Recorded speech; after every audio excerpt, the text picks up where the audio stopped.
Wes. Tak unfollow. Sudah, saya unfollow deh. Sopo? Anyel aku. Sopo itu? Ini loh, kemarin tuh kan apa banyak artis-artis yang tidak masuk jadi buzzer. Terus tak unfollow semua. Buzzer mau influencer. Buzzer deh. Ini kayak siapa namanya? Gofar. Pergi jauh. Terus siapa? Ardhito Pramono, tak unfollow semua. Nggak masuk ini. Nggak masuk. Nggak tahu kontennya asal buzzer aja. Terus nggak. Berarti masalah buzzer apa toh? Yang kemarin itu loh hashtag rame itu loh, apa namanya, Indonesia butuh kerja itu loh. Oh, ngetebus lo itu. Ngetebus lo itu. Itu janjane piye sih? Itu apa RUU-nya itu janjane piye? Terus kok tahu-tahu apa ke jenenge nganggo buzzer.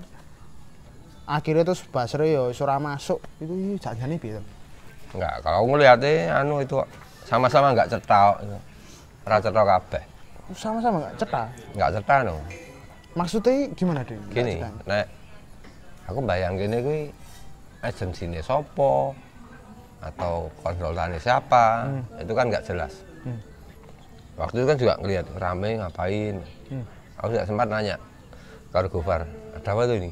Gitulah, sempat aku takon-takonan. Oh, gitu. sempat kontakan sama Bang Gofar? Sempat, aku ya ini aja, wes jalan terus aja, ngapain. Loh, kenal loh? Kenal loh. Oh, jangan-jangan satu grup. Jenengan ini apa ya. hashtag-hashtagan itu? Ora, enggak. Anu sesama set boysan. Oh, sesama set boysan. Bad boys sing, bad boys. Oh, bad boys. Itu sebenarnya dodok sele gimana tadi? Maksudnya dodok sele itu apa ya? Asal muasal duduk perkara. Oke, benar. Aku rasanya juga enggak begitu paham, cuman ngelihatnya begini baik sih. Apa? Omnibus Law itu kalau sependek pengetahuanku ya, itu kan kayak semacam rancangan undang-undang lah, katakanlah semacam itu untuk apa cari ini sapu jagat atau apalah itu ngapain lah untuk semuanya. Nah kalau soal yang apa cipta kerja kemarin itu apa Indonesia butuh kerja ya, hashtagnya itu kan gini ya, aku yang nggak paham itu adalah kenapa orang rame-rame kemudian nyalah ke para influencer. Loh, menurutku gini. Loh, ini memang harus disalahkan udah. Enggak no, gini. Nah, kontennya nggak masuk gitu. Kalau tadi kamu bilang dodok salah itu ya, kita dudukkan dulu perkaranya. Oh ya.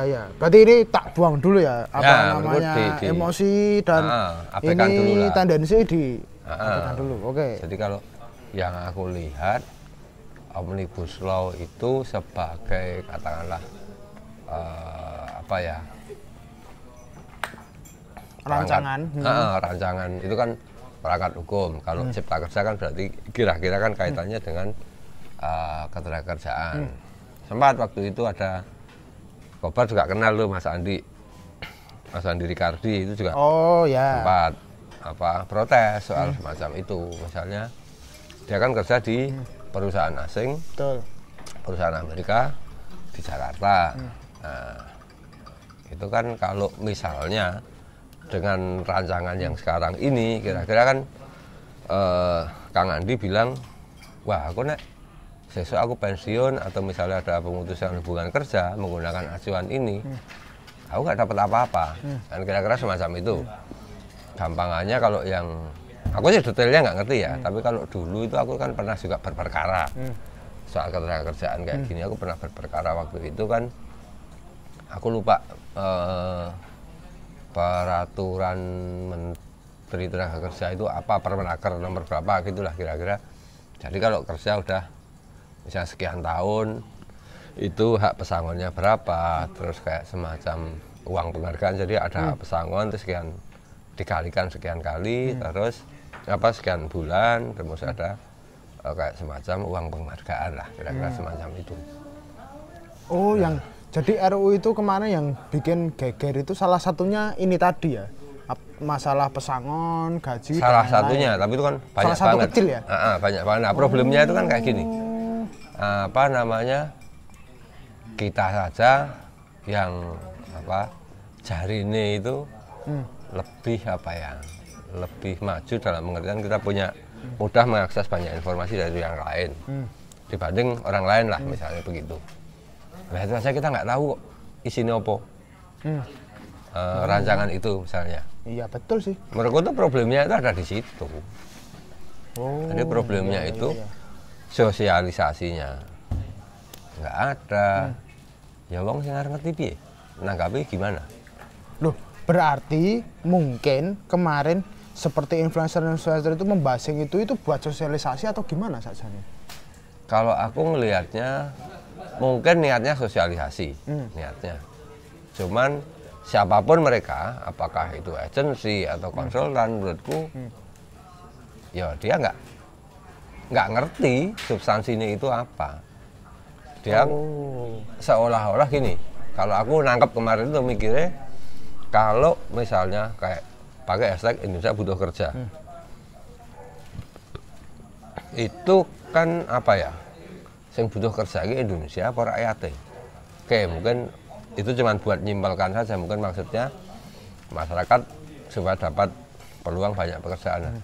Kalau kembali ke Omnibus Law itu sendiri, sepanjang yang saya ingat, kebetulan saya pernah mendengar langsung nih dari omongannya Pak Jokowi itu kira-kira bulan Februari tahun ini.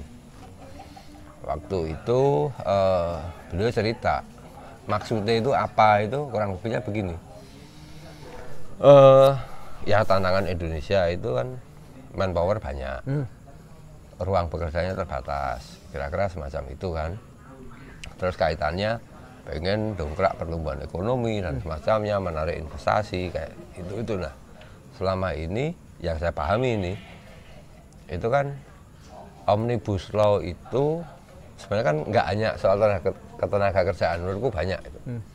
Intinya adalah spiritnya itu kan menghilangkan atau memotong hal-hal yang dianggap memberatkan bagi investor dan semacamnya. Kalau dalam ketenagakerjaan misalnya, katakanlah mungkin mengacu undang-undang kemarin atau peraturan yang sudah ada itu, perusahaan mau berinvestasi di Indonesia itu bingung. Bingungnya, wah, wes demo rajin apa dan semacamnya, terus penegakan hukum juga nggak jelas. Oh, iklimnya nggak well buat investor buat masuk. Ya, kalau aku sih ngelihatnya di situ sebenarnya. Jadi tantangannya sebenarnya tidak hanya di katakanlah kalau kita hanya membatasi di soal ketenagakerjaan misalnya. Ini kan juga melibatkan perangkat hukum, kemudian aparat penegakan hukum dan semacamnya. Nah, sengketa-sengketa itu banyak dan sering kan misalnya buruh kalah, sing menang pengusahane, atau kadang-kadang juga karena tuntutan massa gede, perusahaan jadi kalahnya mungkin nggak secara objektif karena menghindari kekacauan atau apa, kepastian hukum kan nggak bisa yang semacam itu. Kan aturannya jelas loh. Oh, jadi memang awal tujuan undang-undang itu berarti untuk memangkas ruang-ruang kosong yang bisa menjadi handicap atau kendala atau menjadi kendala yang nanti bakalan terjadi. Makanya dipangkas dengan rancangan undang-undang yang rigid supaya tadi itu nggak ada ruang untuk. Ya, aku ngelihatnya begini, kan mungkin maksud Pak Jokowi itu. Nah, tapi itu kan kemudian ada proses legislasi kan, proses penyusunan. Nah itu gimana? Nah, misalnya gini, pemerintah gawe rancangan ini, kan itu dilempar ke publik nih, kan rancangan itu dikirim ke DPR. Nah, baik pemerintah maupun DPR ketika sudah membahas itu kan harus melibatkan publik, walaupun misalnya sistem demokrasi kita anggota DPR itu wakil rakyat. Nah, kan kita nuntut yang idealnya itu kalau dia wakil rakyat misalnya, kan ya ini loh, kira-kira rakyat pemilihku kemarin itu, aku dapat ini nih rancangan dari pemerintah. undang-undang, rancangan undang-undang begini. Itu menurutmu seperti apa? Oh, simpelnya gitu ya? Ya, harusnya kan seperti itu. Aku DPR karena aku mewakili rakyat, aku disuruh pemerintah untuk membuat undang-undang, dikasih rancangan sama pemerintah, tak balik ke ini rakyat sih. Iya, dialog no. Ini rakyatnya rancangan ini pemerintah jaluk koyo ngene iki. Menurutmu piye? Gitu ya. Nah, kurang lebih kan seperti itu. Supaya apa? Ideal. Dan pemerintah sendiri yang punya, katakanlah yang punya inisiatif itu, dia juga harus mensosialisasikan itu. Lah nek sosialisasi wae, kayak sekarang nih misalnya, wong-wong dora mudeng, banyak orang tidak tahu substansi ini apa dan semacamnya, karena sosialisasi belum memadai misalnya. Terus tiba-tiba mbuh siapa, tiba-tiba menggerakkan sekian banyak influencer dengan sekian apa, konsekuensinya kan budget kan, harus bayar berapa dan semacamnya itu. Lah ini kan cuma pendengung influencer kan, kira-kira kan saya nganggapnya mau kayak ruang iklan tapi gue nyebar ke. Walaupun sebenarnya berarti niatnya memang untuk mengembalikan itu ke masyarakat ya dia. Maksudnya itu didengungkan oleh para buzzer ini memang tujuannya untuk biar masyarakat tahu atau gimana? Mestinya seperti itu, harusnya idealnya seperti itu. Yang jadi persoalan kalau menurutku adalah katakanlah katanya nih, kalau menurut rame di media sosial itu kan para influencer kan untuk brief, dia harus ngomong begini begitu dan semacamnya. Kalau menurutku sih, kalau melihat sosok-sosok influencer itu, saya kok nggak kebayang misalnya mereka bisa juga katakanlah ini briefnya seperti ini, kemudian mereka juga mengulik mencari data, kemudian ketika dia mensosialisasikan itu ya kira-kira tepat sasaran lah. Saya meyakini mereka briefnya ini ya wes aku ngomong ini kayak gitu. Ya karena influencer tersebut kan apa namanya, dia semacam kayak di brief selesai. Maksudnya kalau dia mau riset pun ya juga mungkin masalah waktu dan yang lain-lain tuh deh. Ya pasti ya konsekuensinya kalau harus pakai riset dan semacamnya, pasti dia akan minta cost dan semacamnya. Nah ini kan juga problem juga kalau influencer atau buzzer di Indonesia, saya nggak tahu sih yang terjadi seperti apa. Apakah mereka juga memiliki cukup referensi atas apa yang dia sampaikan, yang dia dengungkan itu. Kan mestinya nalare itu kan ketika influencer A, B, C menyampaikan apa, ketika kemudian ada pertanyaan-pertanyaan dari followernya atau orang lain, dia harus bisa jawab dong, saya kayak gitu. Nah, untuk bisa ke situ mestinya kan entah itu agensi, entah konsultan, menurutku nggak cukup dengan ngasih brief, mungkin ketemu dengan mereka kayak FGD atau apalah, mendiskusikan janjane opo sih gitu. Oh ya, kalau harus pakai gitu ya takes time deh. Ya, memang takes time. Takes cost. Loh, iya konsekuensinya pasti cost dan makan waktu gitu. Cuman persoalannya itu adalah tanggung jawab moralnya. Nah, ini rancangan ini kan penting, akan mengikat banyak seluruh masyarakat Indonesia. Iya. Ya kalau tadi dengan penjelasannya Pak D, ini Omnibus Law itu Cipta Kerja itu hanya sebagian dari Omnibus Law, berarti kan masih ada banyak hukum yang akan dibuat. Nah iya, sekarang gini, aku pernah punya pengalaman misalnya dalam proses advokasi rancangan undang-undang. Oh, pernah. Itu tahun 2003-2004 lah, kira-kira begitu. Waktu itu aku jadi ada sekretariat Koalisi Rakyat untuk Hak Atas Air. Waktu itu ada undang-undang sumber daya air. Nah waktu itu aku kayak kepala kantor sekretariatnya lah waktu itu, karena memang belum banyak, cuman anggotanya sudah ada. Itu kita kan punya kecurigaan nih, undang-undang ini nanti akan merugikan masyarakat karena pro ke investor atau bisnis, lembaga-lembaga privat lah, di mana orang bisa menjadikan air itu dikomodifikasi, iso didol kira-kira. Jadi hak pengelolaan, padahal pasal 33 misalnya itu kan kekayaan alam itu kan harus dikelola negara untuk sebesar-besar kemakmuran rakyat. Waktu itu kan persetujuannya di situ. Nah, proses itu sendiri rumit, lucu gitu. Waktu itu misalnya aku campaign ke dengan teman-teman, datengin banyak media, banyak tokoh, wakil ketua DPR, terus ke fraksi-fraksi, ke PBNU, ke KBI, kan itu wakil publik. Kita sampaikan itu, termasuk Komnas HAM misalnya. Kita sampaikan itu. Waktu itu misalnya ada pasal krusial misalnya larangan yang kaitan dengan hak adat misalnya, hak ulayat atau hak adat. Itu di undang-undang itu ada ketentuannya, hak adat itu diakui jika sudah diatur lewat peraturan, misalnya subak di Bali misalnya sudah ada perdanya tentang subak. Nah, masyarakat kita kan nggak seperti itu, ini turun temurun, ngapain diperdakan misalnya. Lah ini kan kayak jebakan-jebakan yang itu potensial mengalahkan hak publik. Nah, ketika itu proses terjadi, kita protes, akhirnya itu hilang tuh pasal itu dihilangkan. Nah, tiba-tiba kemudian di sidang paripurna itu muncul lagi pasal itu. Dan celakanya waktu itu kan kalau sidang itu paripurna itu harus 2/3 atau berapa harus hadir, 50% lebih 1 atau berapa harus hadir, gitu-gitu ada itu. Faktanya tonton gundule anggota DPR kuwi, aku datang di gedung itu sidik banget.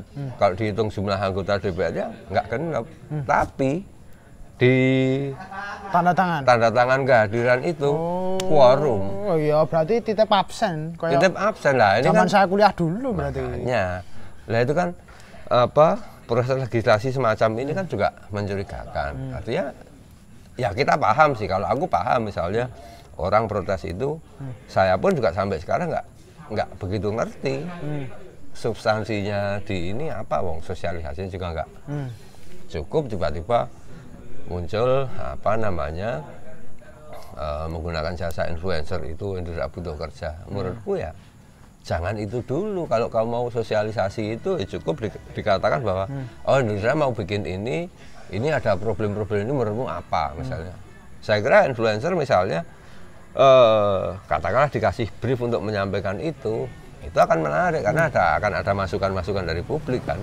Siapkan aja keranjangnya kalau publik itu mau ngasih masukan tuh kemana. Oke lah, katakanlah Gofar jadi pendengung. Terus itu kan tujuannya untuk mensosialisasikan itu ke followernya ya. Yang followernya follower itu publik kan. Tapi yang menjadi mesake bagi Gofar adalah ketika publik ini tanya, dia juga nggak bakalan capable untuk menjawab itu karena nggak ada kantong untuk. Saya yakin itu. Di luar ini ya masalah hashtag tersebut terus akhirnya diserang oleh buat so-called SJW itu ya, itu beda cerita ya. Beda cerita. Kalau memang dan lu hak publik untuk memprotes itu. Betul. Terus kemudian kalau mempertanyakan gue dananya suka ngendi, ya lumrah gitu loh. Undang-undang ini, rancangan ini kan dari pemerintah. Sosialisasi kan ada anggarannya. Kalau waktu itu kan aku sempat nemu berita bahwa itu dari jadi itu bukan agensi tapi ada kayak konsultan komunikasi lah, itu jurusan komunikasi. Ya dua itu dosen komunikasi sebuah universitas di Banten lah. Dia mengklaim itu dia yang ini. Terus ditanya ini pembiayaan dari mana, dia bilang ini dari ya adalah yang bantu. Menurut saya itu nggak masuk akal. Malah nggak masuk gitu akal ya. Semakin nggak masuk akal. Menurutku ini sing goblok iki sapa ngono lho. Wong itu rancangan itu dari pemerintah kok. Tiba-tiba ini ada 2 orang sebagai konsultan, dia bisa menggerakkan sekian banyak influencer yang itu disebutnya kan rate-nya per postingan itu kan 5 sampai 10 juta. Katakanlah ada 10 influencer, satu orang misalnya posting satu. Taruhlah rata-rata seperti itu 10 harus 1 juta. Hebat amat ada orang sebaik itu, gitu loh. Berarti sebenarnya kalau itu pun ketika para influencer tersebut dapat dana untuk membasing itu, sakjane itu dananya itu katakanlah dari pemerintah itu sah ya, karena itu bagian dari sosialisasi. Secara pribadi mungkin aku bisa menerima. Ini yang penting apa, pertanggungjawabannya jelas. Misalnya si katakanlah ini yang 2 dosen komunikasi ini kami dapat katakanlah dimintai tolong oleh pemerintah, entah itu kementerian mana atau lembaga mana untuk sosialisasi ini. Kami ada budget sekian gunanya untuk sosialisasi. Nah, kami bentuk sosialisasinya semacam ini menggunakan jasa katakanlah influencer, misalnya kayak gitulah. Ya karena menurutku ya dia, karena kan zaman sekarang kan orang-orang kan memang sudah bergeser dari analog ke digital, dan teman-teman muda kayak saya itu pasti kan lebih lebih attach ke sosial media yang diwakili oleh Gofar dan lain-lain untuk menyampaikan informasi, daripada pikiranku sosialisasi di posyandu kan loh deh. Iya, enggak. Itu kan banyak salurannya. Misalnya lewat, kalau dulu sebelum media sosial seramai sekarang, itu kan ada iklan di koran, advertorial atau apapun lah misalnya. Nah, hari ini siapa sih yang baca koran misalnya? Katakanlah agensi sekarang dia mikir ini harus lewat mana. Mungkin menganggap itu lebih efektif. Hanya saja di sini kan persoalannya kan soal kelembagaan. Ini kan personal. Tapi kalau misalnya kayak dulu, zaman dulu misalnya di surat kabar atau di majalah atau apa, placementnya kan jelas. Dikatakanlah dari agensi yang mewakili dapat job apa dapat pekerjaan dari pemerintah misalnya, kemudian membayar ke perusahaan. Nah, ini kan personal, misalnya kayak gitu. Menurutku itu juga bisa jadi persoalan gitu loh. Ya tapi kan di era digital sekarang, di era sosial media sekarang kan personal bisa jadi brand apapun juga tuh. Iya, betul. Nah, kalau menurutku sih intinya di pertanggungjawaban minimal pertanggungjawaban moral lah. Misalnya ketika kita milih influencer, kalau orang biasanya ngomong A tiba-tiba suruh ngomong Z gitu misalnya. Ya piye gitu loh. Kayak kulinone ini orang ini bahasnya baru bahas kuliner musik tiba-tiba terus bahas kuliner terus ngerti bahas gitu sih. Iya, ini kan gitu tiba-tiba aneh ngomongnya ya. Itu kan menurutku problemnya di situ. Nah, ya karena di brief itu tadi. Iya, si agensi atau konsultan ini dia nggak jeli melihat itu. Dan dia tidak katakanlah aku nyebutnya sih mungkin nggak bertanggung jawab dalam arti begini. Kamu dapat job dari pemerintah atau apa, ya mestinya ini kan kamu berhitung keduanya, kira-kira kemanfaatan buat pemerintah itu seperti apa, ke publiknya seperti apa, itu kan harus imbang terakomodir gitu semua loh. ya. Iya, nggak bisa dong, misalnya dia hanya berpihak bantu pemerintah tok, nggak bisa. Ya. Karena undang-undang ini nantinya kalau nanti sudah diundangkan kan untuk publik. Betul. Kalau merugikan masyarakat ya ngapain? Apa gunanya pemerintah, apa gunanya mereka ikut pemilu, nyoblos, wakil rakyat dan semacamnya. Oh, saya jadi paham deh. Berarti kemarin itu kan memang personal itu kan teman-teman sosial media itu kayak Gofar, Ardhito, terus dan lain-lain kan pada diserang semua tuh.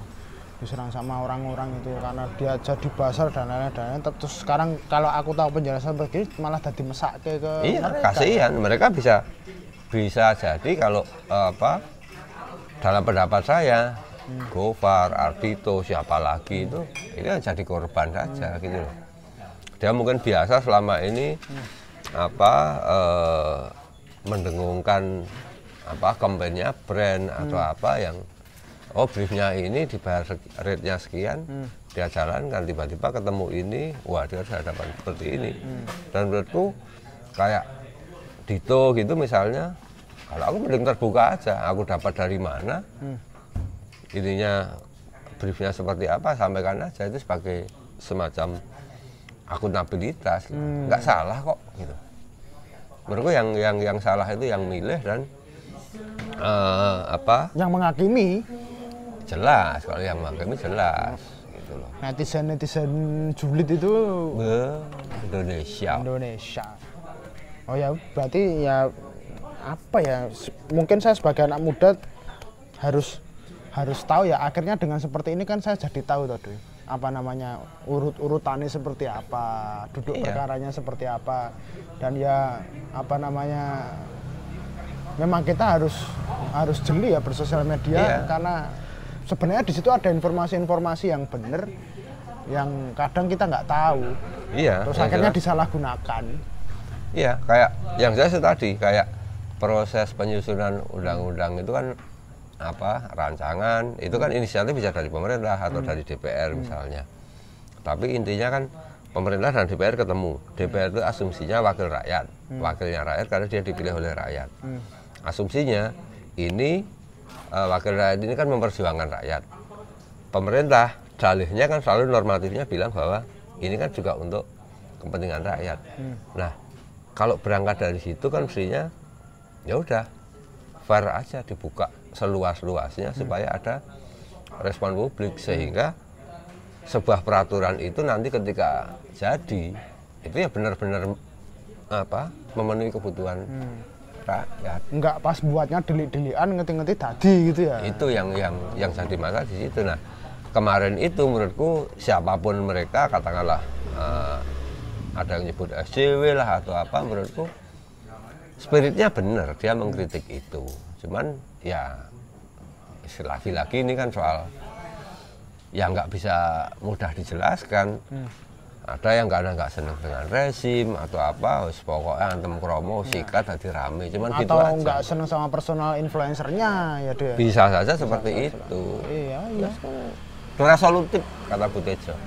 Iya ya, sih kira-kira ya mungkin tak baca-baca dulu lagi nanti RUU-nya yang itu, karena ternyata apa namanya ini penting bagi kita, terutama saya deh anak muda yang akhirnya nanti bakalan ini harus paham betul dengan sesuatu berbagai hal seperti itu, biar akhirnya nanti apa namanya tidak salah dalam menyikapi semuanya. Ora gur ngerti-ngerti bunga-bunga, orang gue ngerti-ngerti julid gitu. Ya harusnya begitu. Kayak saya yang mungkin ada yang nyebut bahasa rupiah pun ya menurutku ya rapopo ngarani kayak gitu. Tapi menurutku ada yang salah komunikasinya pemerintah, juga ada yang kurang tepat dari para pemrotes. Juga orang-orang yang terlibat di situ bisa dari pemerintah, legislatifnya, agensi atau konsultan yang terlibat di situ. Menurutku ya karena podo ramutune jadi ini kayak gitu. Nggak mikir kepentingannya wong akeh lah, kira-kira di situ. Iya. Tapi Ande, sama tanya ini terakhir ini. Kemarin pas yang dapat baser-baser ini Indonesia Butuh Kerja itu sakjane jenengan dapat enggak? Ora no. Loh kok enggak? Katanya pas rupiah. Loh.